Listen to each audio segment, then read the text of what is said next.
7절부터 15절까지요. 사무엘상 7장 14장 사무엘상 14장 7절에서 15절까지요. 우리 함께 한 목소리 읽겠습니다. 무기를 든 자가 그에게 이르되 당신의 마음에 있는 대로 다 행하여 앞서 가소서. 내가 당신과 마음을 같이하여 따르리이다.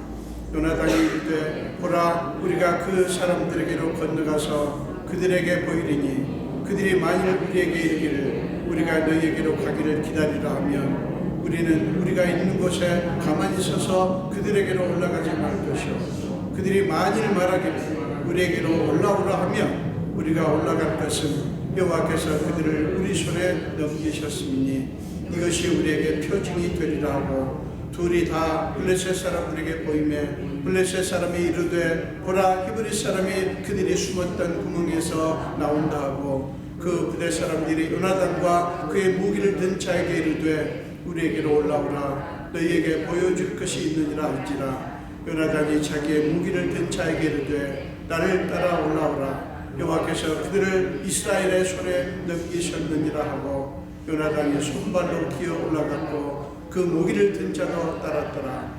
블레셋 사람들이 요나단 앞에서 엎드려지매 무기를 든 자가 따라가며 죽였으니 요나단과 그 무기를 든 자가 반나절까지 땅 안에서 처음으로 쳐 죽인 자가 20명 가락이니라. 들에 있는 진영과 모든 백성이 공포에 떨었고 부대와 노랫꾼들도 떨었으며 땅도 진동하였으니 이는 큰 떨림이었더라. 아멘.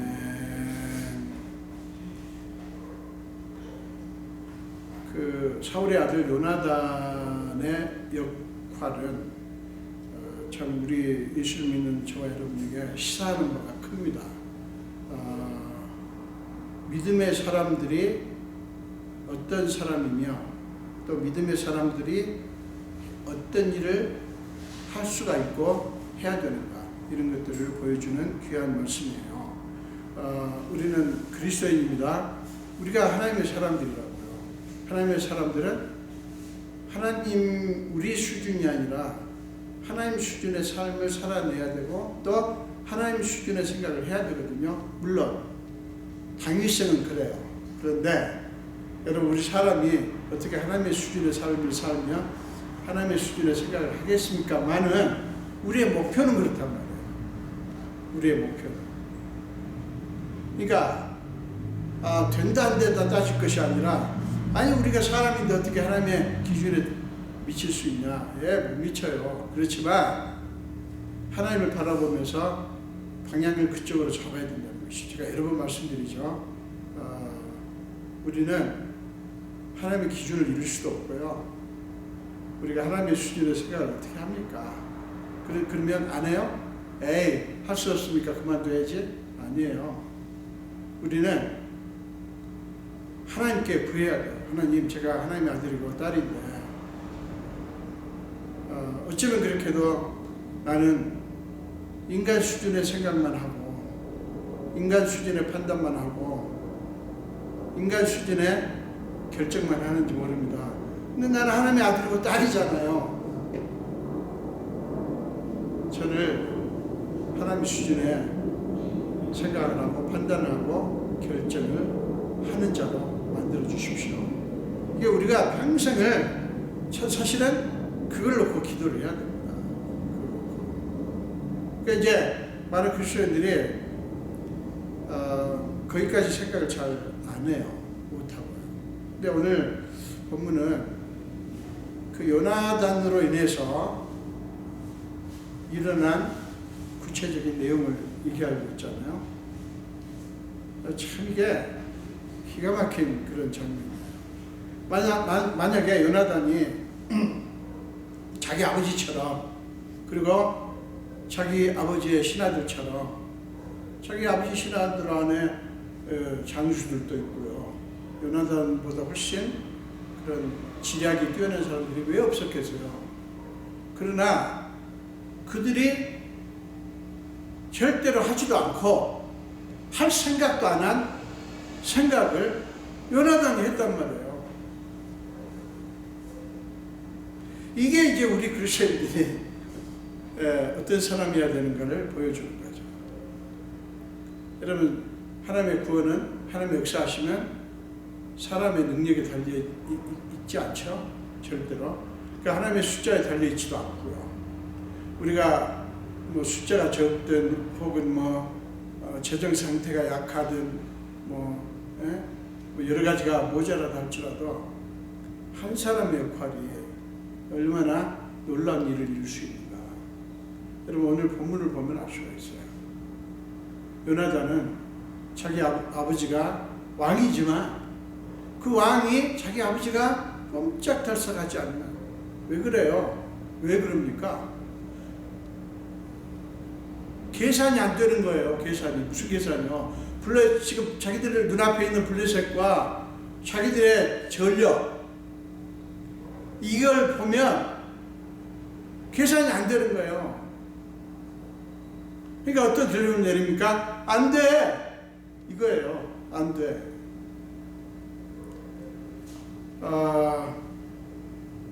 정말 사울 왕의 모습이 사실은 오늘 많은 예수 믿는 그리스도인들의 모습, 훨씬 더 많은 사람들의 표본이죠, 사실은. 근데 여러분, 그게 좋아 보입니까? 사울 왕이 어른이고요, 지금 왕이고, 이게 다 지금 생각이 있는 사람인데, 이게 딱 소위 속된 말로 톡박을 재인다고 그러죠. 딱 재보니까 안 되는 거예요, 이게. 이 군사력 가지고 어떻게 저 블레셋을 상대하냐고요. 안 되는 거예요. 그래서 꼼짝달싹 안 하는 거라고. 하기 싫어서 안 하는 게 아니에요. 만약에 이쪽 전력이 저쪽보다 우세하다, 이 계산이 된다 싶으면 왜 이러고 있었겠어요. 계산이 안 되니까 이러고 있는 거예요. 근데 여러분, 사울왕의 이 모습이 좋아 보이십니까? 맞아, 사울왕이 생각 잘하는 사람이야. 바보처럼 왜? 응? 그러다가 쫄딱 다 망하고 다 칼에 맞아 죽으면 어떡하려고 그러냐, 이렇게 생각하십니까?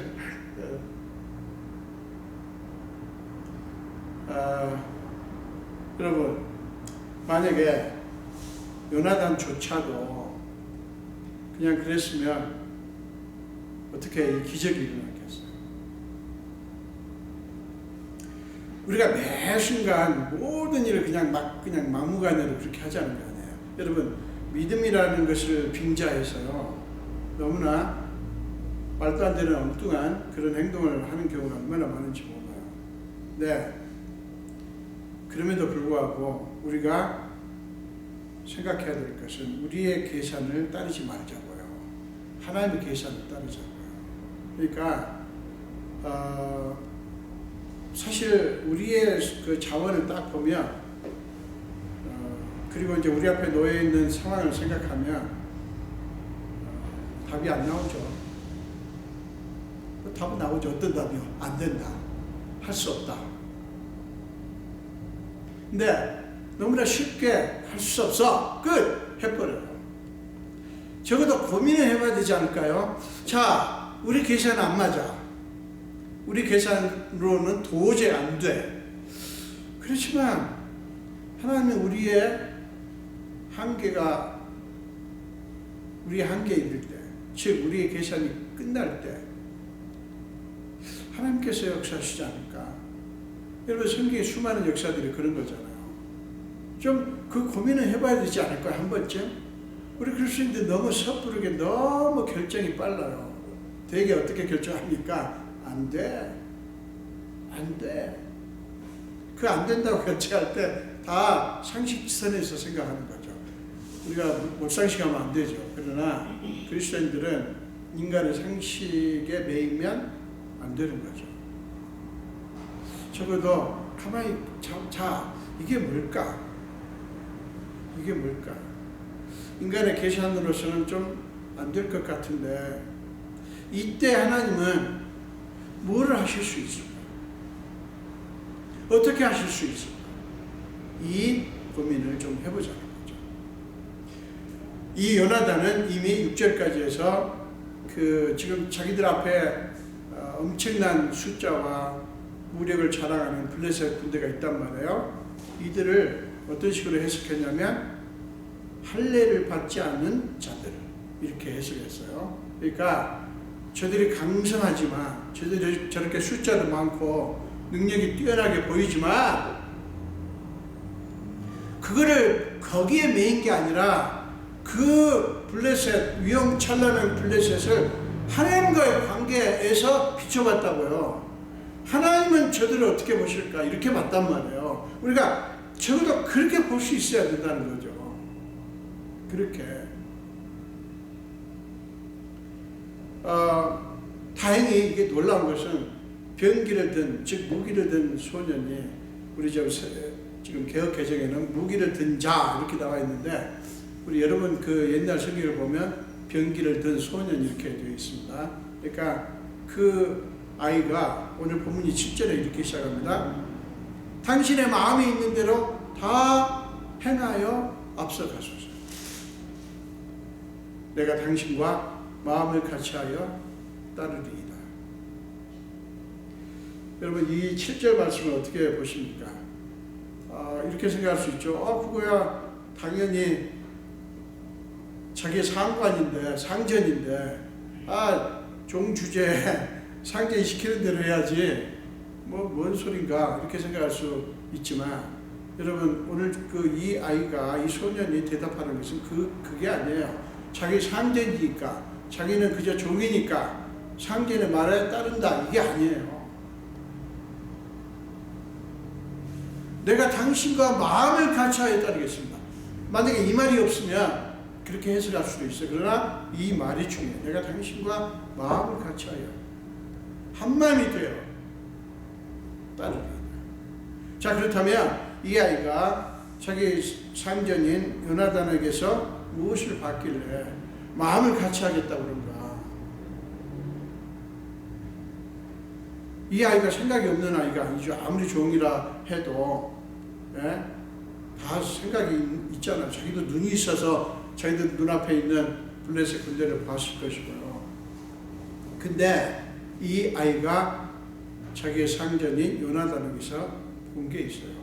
그것은 요나단이 지난번에 우리 13장에서 봤듯이 블레셋 수비대를 칠 때도 그렇고, 분명히 자기 아버지 왕인 그 왕과 다른 생각을 하는데, 그 다른 생각 속에 그 중심이 뭐냐면 하나님이라는 것을 이 아이는 본 거란 말이에요. 그러니까 요나단이 이런 결정을 하고 이런 제안을 할 때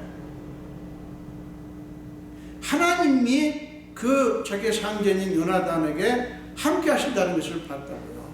그러니까 요나단이 하나님과 마음을 같이 했다고 하는 것을 본 거죠. 그래서 이 아이는 당신이 하나님과 마음을 같이 했기에 나도 당신과 마음을 같이 하겠습니다, 이거예요. 그냥 인간적인 그런 어떤 관계 때문에 마지못해서 그런 게 아니라, 자기 상전이 하나님을 주목하는, 자기 아버지가 아니라, 자기 아버지의 장수들이 아니라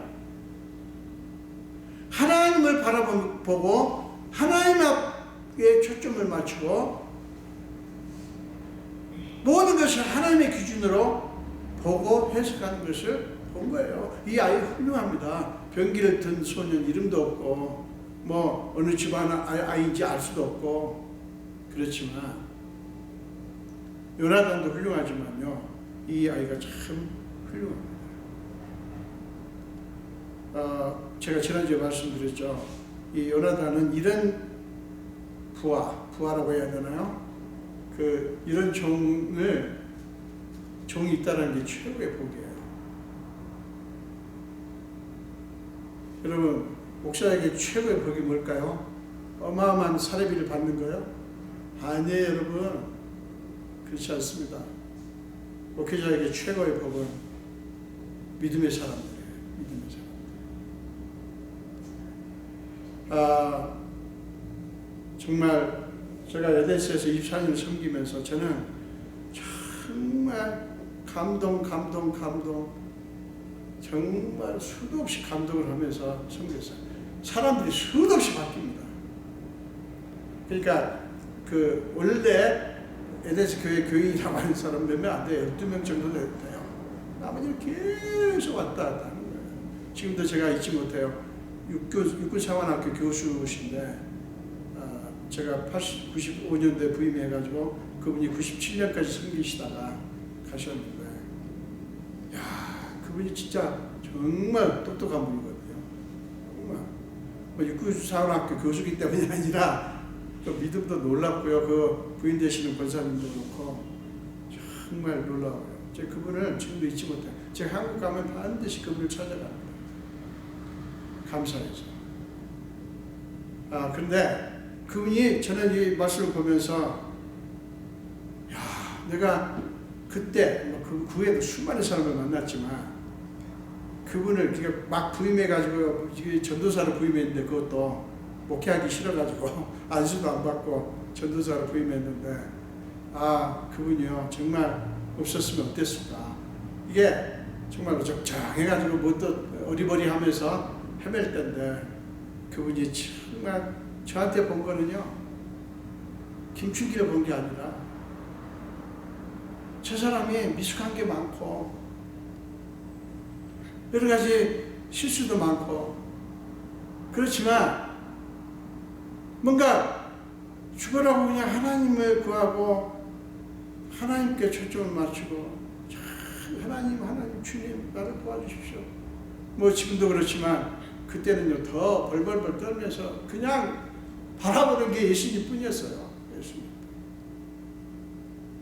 이거를 봐주더라고요.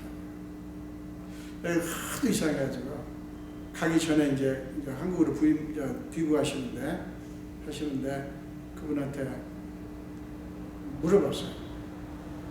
자, 집사님, 제가 궁금한 게 있어서 꼭 여쭤보려고 합니다 하고 제 심정을 물어봤더니, 그때는 이제 제가 95년도에 부임했고, 그 다음에 96년도에 제가 목사 안수를 받았어요. 근데 이제 그때 가실 때는 이제 제가 목사 타이틀이었죠. 목사님, 제가 목사님에게서 정말 놀라운 거 하나 봤습니다.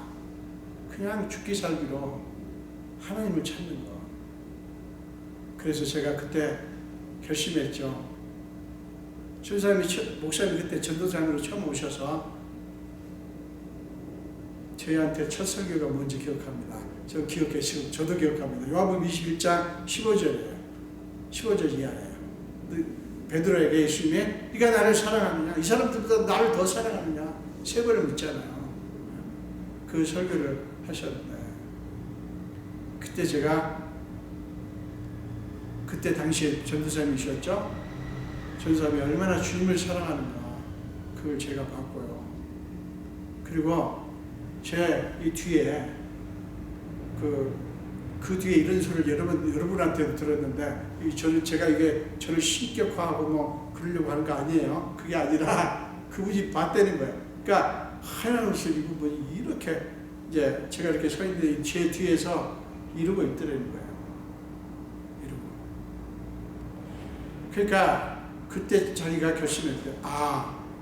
하나님이, 그러니까 제가 이제 어리버리하고 막 실수가 많았어요, 처음에. 무슨 전도사 노릇도 딱 10개월 하고, 어디서 옳게 설교를 제대로 해본 적도 없고요. 그냥 그런 사람인데, 그냥 실수가 많았죠. 근데, 그때 자기는 전도사님의 그때 당시 전도사님의 태도도 그렇지만, 그때 그 모습을 보고 내가 여기 얼마 안 있지만, 내가 저분을 정말 파트로 매주를 쓴다고 해도, 파트로 매주 못 쓰죠. 쓴다고 해도 저분을 따르겠다. 김춘기가 아니라 그냥 저분 안에 계시는 저 예수님, 그분을 따르겠다고 결정했다고. 저는 그분을 지금도 있지만, 그 뒤에 이렇게 하얀 옷을 입은 분이 이렇게 둘러치고 있다는 얘기를 지금 여러분한테 들었어요. 지금도 이제 카톡도 오고 이렇게 하는데, 그 순덕 집사님이라는 분이 있는데 그분이 이제 남편이 미국 분하고 사시는 분인데 그분은 수요예배 때도 보시고요. 그런 걸 봤다는 거예요. 나는 안 보이는데 내 앞에 좀 서주시지. 그럼 제가 용기가 생겼을 텐데 제 뒤에 이렇게 보셨다고 하시는데 저는 뭐 그분들이 어떻게 됐든 간에 그게 이제 제 목표니까요. 그저 예수님한테 초점 맞추고 그게 제 목표니까 그저 하나님이 불쌍히 여기시고 하나님이 둘러 지쳐주시고 이게 제 목표니까 제 목표가 그게 좀 맞는 부분이 있잖아요. 그래서 이제 참 감사했습니다. 여러분들이 누구를 따른다면 무엇 때문이며 또 여러분들이 다른 사람들한테 나를 따르라, 내 말을 들어라, 내 생각을 따라와라, 내 생각을 좀 동의해 주라, 내 의견대로 좀 해달라 할 때 그런다면 여러분 무엇 때문에 그렇습니까? 여러분이 누구를 따르고 누구의 의견에 동조를 하고 그 사람 말이 옳다라고 하고 내 생각이 좀 틀린데 그 사람을 따라가는 근거가 뭐냐는 거죠. 뭡니까? 여러분 우리가 관계 속에서 왜 자꾸 문제가 생기냐면 우리가 예수를 믿으면서도 우리가 솔직히 우리 좀 생각을 해봅시다. 우리가 너무 자기 본이에요. 내 본이라고요. 예수님은요, 글쎄요, 내 심령 속에 진짜 예수님이 주인일까요? 너무나 많은 경우에 내가 주인이에요, 내가. 그리고 내 뜻을 이루고 내 어떤 소원을 이루기 위해서 주님을 그냥 끌어들이려고 해요. 기도를 어떤 형식을 통해서 주님 나를 도와주십시오. 근데 주님을 도와달라고 하는 그분을 주인 삼고 그분에게 모든 주권을 맡기고 그분이 내 주인이라 그러니까 그분의 뜻에 모든 것을 건다라는 것이 어디로 없어지고 예수님을 이용해서 내 목적을 이루려고 믿음이라는 명목으로 그렇게 하는 기도가 얼마나 많은지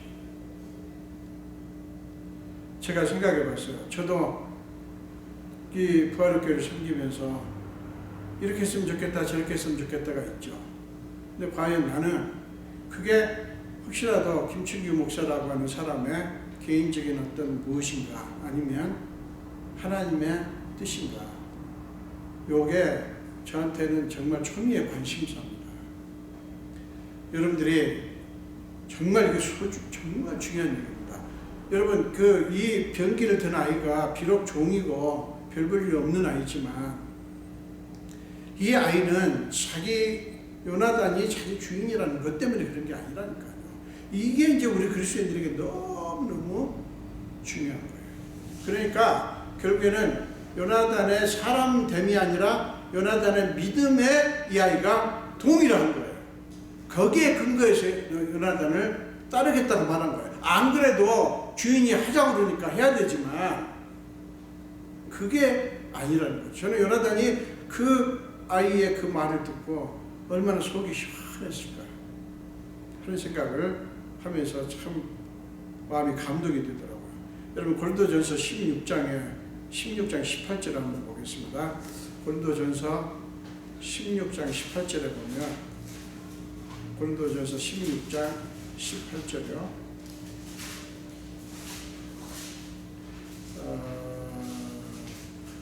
16절, 17절, 18절 세 절을 보죠. 고린도전서 16장 16, 17, 18절이요.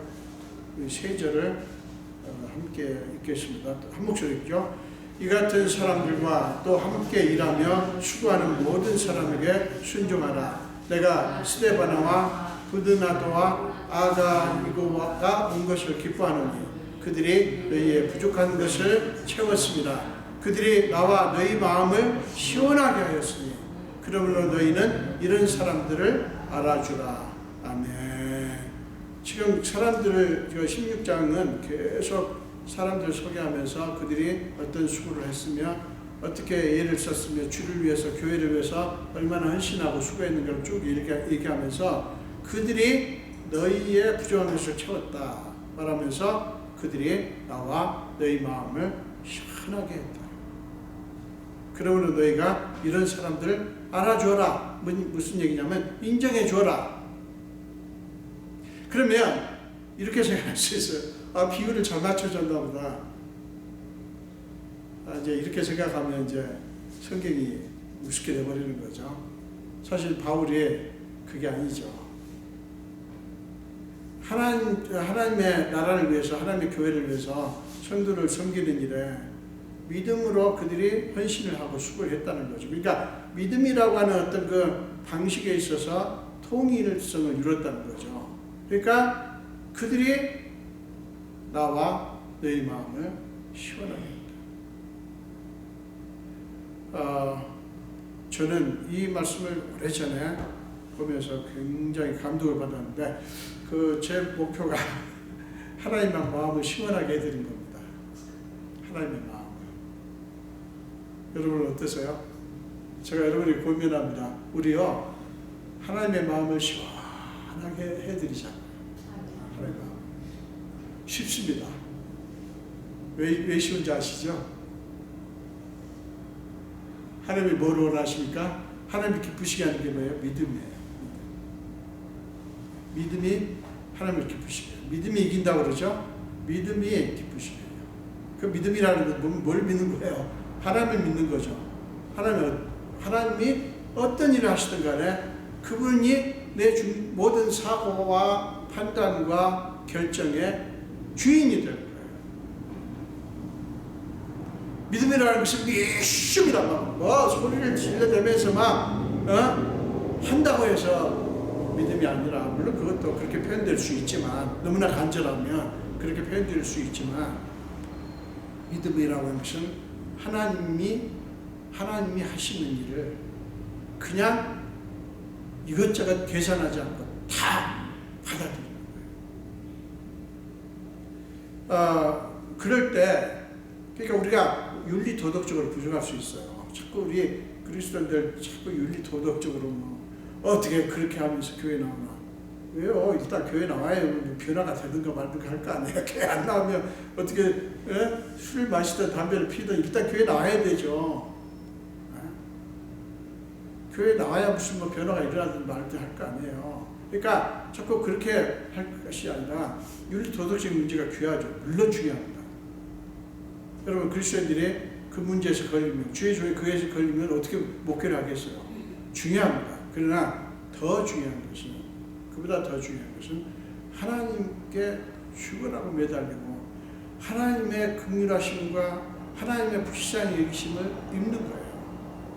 그래서 바울이 고린도후서 12장에서 뭐라고 합니까?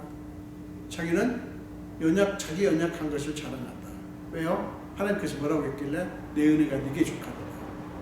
몸에 가시를 없애달라고 하니까 내 은혜가 네게 족하도다.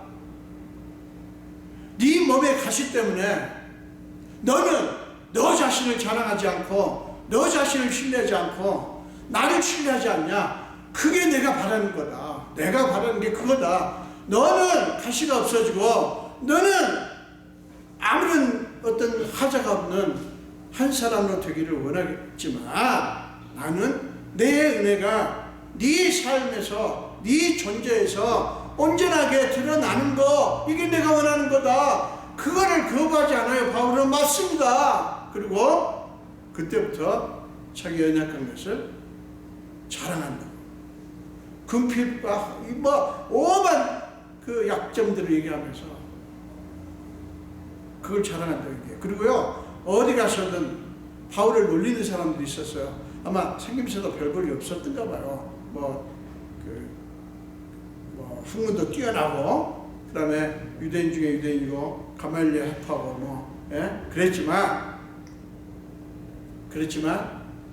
이 예수를 믿고 나서, 예수 믿기 전에는 그런 일 없었는데, 예수 믿고 나서 겸손하게 이렇게 하니까, 막 무시하고 그랬던 것 같아요.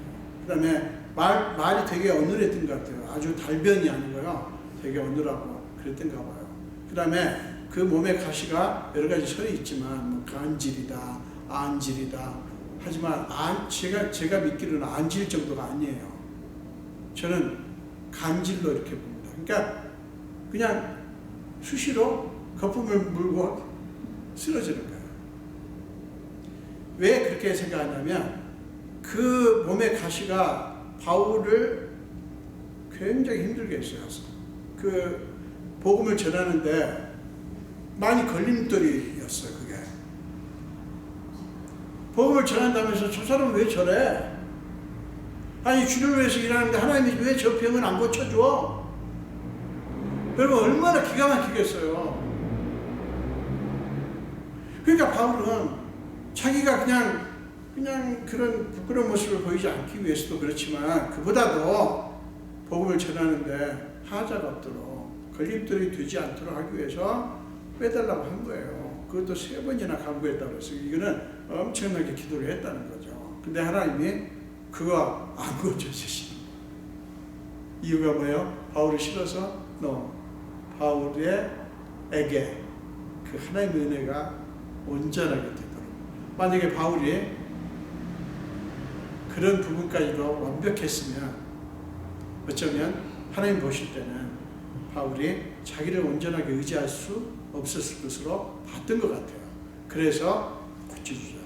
바울은 그거를 또 받아들이고요. 순종하고 그렇게 합니다. 바울이 하나님의 마음을 얼마나 시원하게 해드립니다. 뭐를요? 순종. 그냥 순종이 아니에요. 하나님이 무서워서 그렇게 따르는 건 순종 아니에요. 하나님께서 심판을 거둬갈까봐 두려워서 이렇게 해야 하나님이 나를 복을 주신다고 생각해요. 그거는 순종이 아니에요. 껍데기는 했지만 내면으로는 순종이 아니에요. 바울은 하나님 뜻에 자기 생각을 그냥 집어넣어버린 거예요. 그러니까 자기라고 하는 존재가 자꾸 드러나고 자기라고 하는 존재가 자꾸 이렇게 과시되고 이거는요 정말 우리 그리스도인들이 특별히 우리 주의 종들이요 굉장히 경계해야 됩니다. 굉장히. 이게요 자기가 드러나면 하나님은 숨겨집니다. 이게 이렇게 그러니까 그렇게 하나님의 은혜를 가장 소중하게 여기면서 하나님 앞에 엎드리고 여러분 하나님께 마음을 시원하게 해드리는 게 없으면 어마어마한 일을 해서 아니에요. 그런다면 힘들죠. 그런다면 저는 자신 없어요. 근데 순종하고 하나님의 마음을 시원하게 할 수 있어요. 여러분 우리 부활교회가 뭐 크다 작다 뭐 이런 거 따지지 마시고요. 저는 우선 저부터 그리고 여러분 한 분 한 분이 사람의 마음을 시원하게 하는 게 아니라 하나님의 마음을 시원하게 하실 수 있게 바랍니다. 그렇게 되면 여러분 때문에 교회가 확 뒤집혀집니다.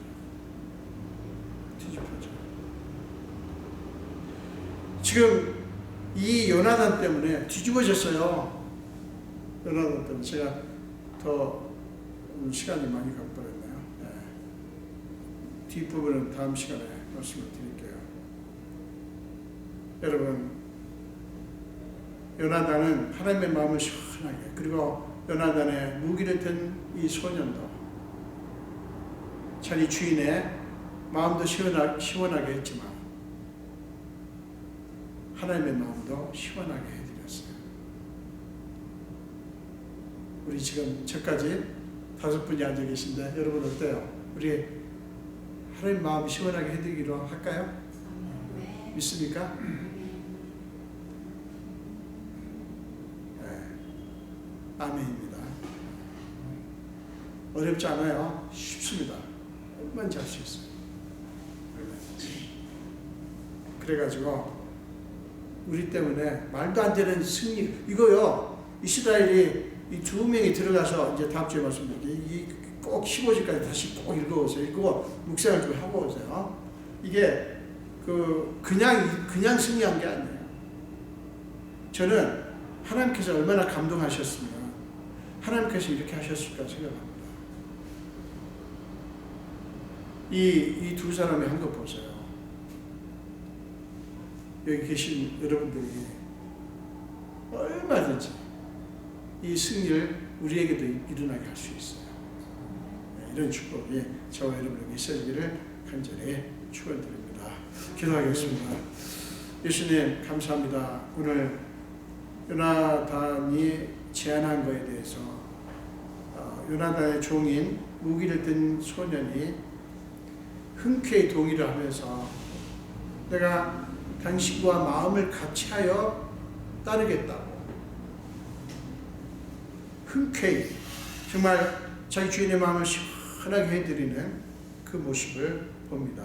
아버지, 정말 우리가 이 모기를 든 이 소년처럼 정말 하나님의 마음을 시원하게 해드릴 수 있기를 바랍니다.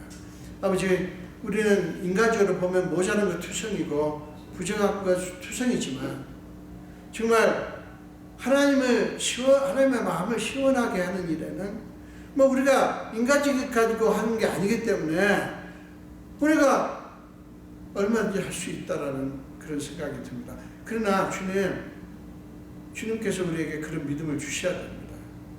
우리에게 순종할 마음을 주셔야 됩니다. 우리가 할 수 없습니다. 아버지께서 우리를 마음을 감동하셔서 예수 그리스도를 우리의 구주로 믿고 영접하게 한 것처럼 우리를 그렇게 만들어 주시옵소서. 우리 교회 모든 성도들이 정말 하나님의 마음을 시원하게 해드리는, 그래서 여기에 모이신 한 분 한 분들 때문에